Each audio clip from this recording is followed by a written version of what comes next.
Hi hello வணக்கம். சிறுகடி காசு serial next எபிசோடுக்கான review பார்க்கலாம் வாங்க. நம்ம முத்து வந்துட்டு செல்வத்துக்கிட்ட சீதாக்கு மாப்பிள்ளையே அமைய மாட்டேங்குதுடா, எங்கெங்கெல்லாம் பார்க்குறேன் மாப்பிள்ளை பார்க்கறதுக்கு ரொம்ப கஷ்டமாக இருக்கிற மாதிரி இருக்குடா அப்படின்ற மாதிரி சொல்கிறாங்க. நம்ம செல்வம் இருந்துட்டு நீ ஒன்று வேணால் பண்ணுடா அப்படின்ற மாதிரி சொல்லவும், நம்ம முத்து இருந்துட்டு என்னடான்னு கேட்கவும், நம்ம சீதாக்கு பிடிச்ச மாப்பிள்ளையே கட்டி வைடா, அந்த அருணாவே கட்டி வை, அவள் ரொம்ப சந்தோஷமாக இருப்பா அப்படின்ற மாதிரி சொல்லவும், நம்ம முத்துக்கு ரொம்பவே கோவம் வந்துடுது. இனிமேல் சும்மா கூட அவன் பேரவே என்கிட்ட பேசாதடா அப்படின்ற மாதிரி நம்ம முத்து கோவமா சொல்லிடுறாரு. அந்த நேரம் பார்த்து நம்ம சீதாவோட தம்பி வராரு. தம்பி வந்ததுமே வாடா என்னடா விஷயம் அப்படின்ற மாதிரி நம்ம முத்து கேட்குறாங்க.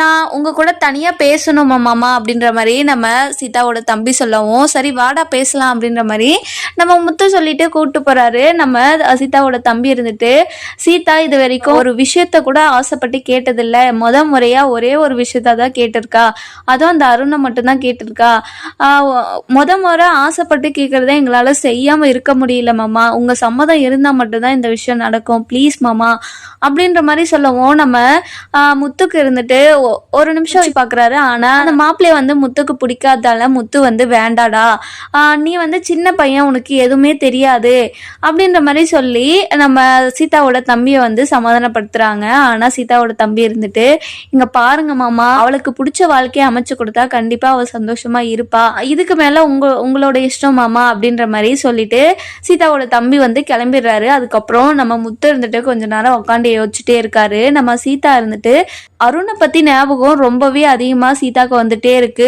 சீதாக்கு என்ன பண்றதுன்னே தெரியல, அழுதுட்டே இருக்காங்க. அதுக்கப்புறம் சீதாவோட அம்மா போயிட்டு, சீதா ஏதாச்சும் சாப்பிட்றியடி அப்படின்னு கேட்கவும், எனக்கு பசிக்கலன்னு சொல்லிட்டு அமைதியாவே இருக்காங்க. இந்த மாதிரி எல்லாம் இருக்காதடி, ஏதோ சாவு வீடு மாதிரி இருக்காதடி அப்படின்ற மாதிரி சொல்லவும், நான் நல்லா தான் இருக்கேன் அப்படின்னு சொல்லிட்டு அழுதுட்டே இருக்காங்க. அதுக்கப்புறம் சீதாவோட தம்பி பார்த்துட்டு ரொம்பவே கஷ்டப்பட்டுட்டு இருக்காரு. அதுக்கப்புறம் நம்ம மீனாகிட்டையும் போய் பேசுறாங்க.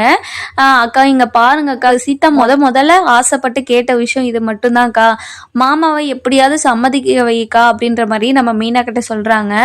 நம்ம மீனா இருந்துட்டு, நான் எவ்வளவோ பேசி பார்த்துட்டேன்டா, ஆனா அவரு வழிக்கு வர மாதிரியே தெரியல, அவருக்கு அவரோட பிரச்சனை மட்டும்தான் தெரியுது, நான் எவ்வளவோ எடுத்து சொன்னாலும் அவரு புரிஞ்சுக்க மாட்டாருடா அப்படின்ற மாதிரி நம்ம மீனா வந்து அவங்க தம்பி கிட்ட சொல்றாங்க.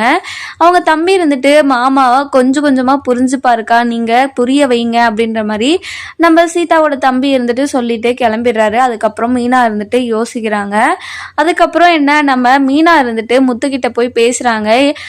நீங்க என்ன முடிவு எடுத்திருக்கீங்க அப்படின்ற மாதிரி கேட்கவும், இதுல என்ன முடிவு எடுக்கிறது, சீதாக்கு வேற மாப்பிள்ளை தானே பார்த்துட்டு இருக்கேன், நானும் அது வேலையை தான் இப்போ போறேன் அப்படின்ற மாதிரி சொல்லிட்டு கிளம்பிடுறாங்க. அதுக்கப்புறம் மீனாக்கு என்ன பண்றதுன்னே தெரியல.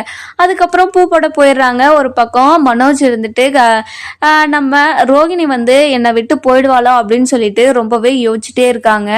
அதுக்கப்புறம் என்ன, நம்ம மனோஜ் வந்து ரோகிணி கிட்ட பேசிடலாம், நம்மளே பேசிடலாம், இல்லைன்னா நம்மளை விட்டு போயிடுவா அப்படின்னு சொல்லிட்டு யோசிச்சுட்டு இருக்காங்க. ஒரு பக்கம் விஜயாவை நினைச்சாலும் ரொம்ப பயந்துட்டே இருக்காரு நம்ம மனோஜ் வந்து. இருந்துட்டு ஹோட்டல் ஸ்டார்ட் பண்றதுக்காக இடத்தெல்லாம் எல்லாத்தையுமே பார்க்க போயிடுறாங்க. இன்னொரு பக்கம் பார்த்தீங்கன்னா நம்ம சீதா இருந்துட்டு ரொம்பவே கவலையா உட்காந்துட்டு இருக்காங்க. என்ன பண்றதுன்னே தெரியாம அருண் வந்து ஃபோன் பண்றாரு. அந்த நேரம் பார்த்து அருண் ஃபோன் பண்ணவும் சீதாக்கு ரொம்பவே கஷ்டமாயிடுது, என்ன பண்றதுன்னே தெரியாம உலகமே இல்லாத மாதிரி அப்படியே அமைதியா உட்காந்துட்டே இருக்காங்க.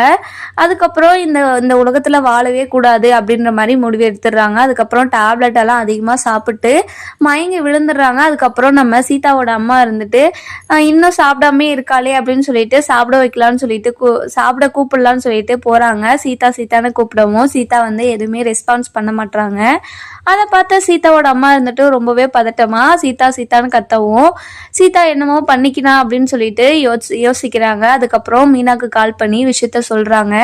அதுக்கப்புறம் ஹாஸ்பிட்டலுக்கு கூட்டு போய் சீதாவை சேர்த்தவும், இந்த விஷயத்த கால் பண்ணி மீனா வந்துட்டு முத்துக்கு கிட்ட சொல்லவும், முத்து இருந்துட்டு ரொம்பவே பதறி போய் ஹாஸ்பிட்டலுக்கு ஓடி வராரு. ஓடி வந்ததுமே சீதா நிலைமையை பார்த்துட்டு ரொம்பவே கஷ்டப்பட்டுட்டு இருக்காரு. என்ன சீதா, நீ ரொம்ப மெச்சூர்டான பொண்ணுன்னு நினைச்சேன், ஆனா இந்த மாதிரி முடிவு எடுப்பேன்னு நான் கொஞ்சம் கூட எதிர்பார்க்கவே இல்லை, எதுக்காக இந்த முடிவை எடுத்த நீ அப்படின்ற மாதிரி நம்ம முத்து இருந்துட்டு சீதா கிட்ட கேட்கவும், எனக்கு வாழவே பிடிக்கல மாமா அப்படின்ற மாதிரி சீதா சொல்லிடுறாங்க. அதை கேட்டுட்டு நம்ம முத்து இருந்துட்டு ரொம்பவே மனசு உடைஞ்சு போய் வெளியே போயிடுறாரு. அதுக்கப்புறம் நம்ம மீனா இருந்துட்டு, என்னாச்சுங்க, எதுக்காகங்க வெளியே வந்தீங்க அப்படின்ற மாதிரி கேட்கவும், நம்ம முத்து இருந்துட்டு, சீதா வாழ்க்கை நல்லா இருக்கணும்னு தான் நான் நினைச்சேன், ஆனா என்னோட முடிவு அவளுக்கு பிடிக்கல போல, இப்ப வாழவே விருப்பம் இல்லைன்னு மாதிரி சொல்றா அப்படின்ற மாதிரி ரொம்ப கஷ்டப்பட்டுட்டே சொல்லிட்டு இருக்காரு.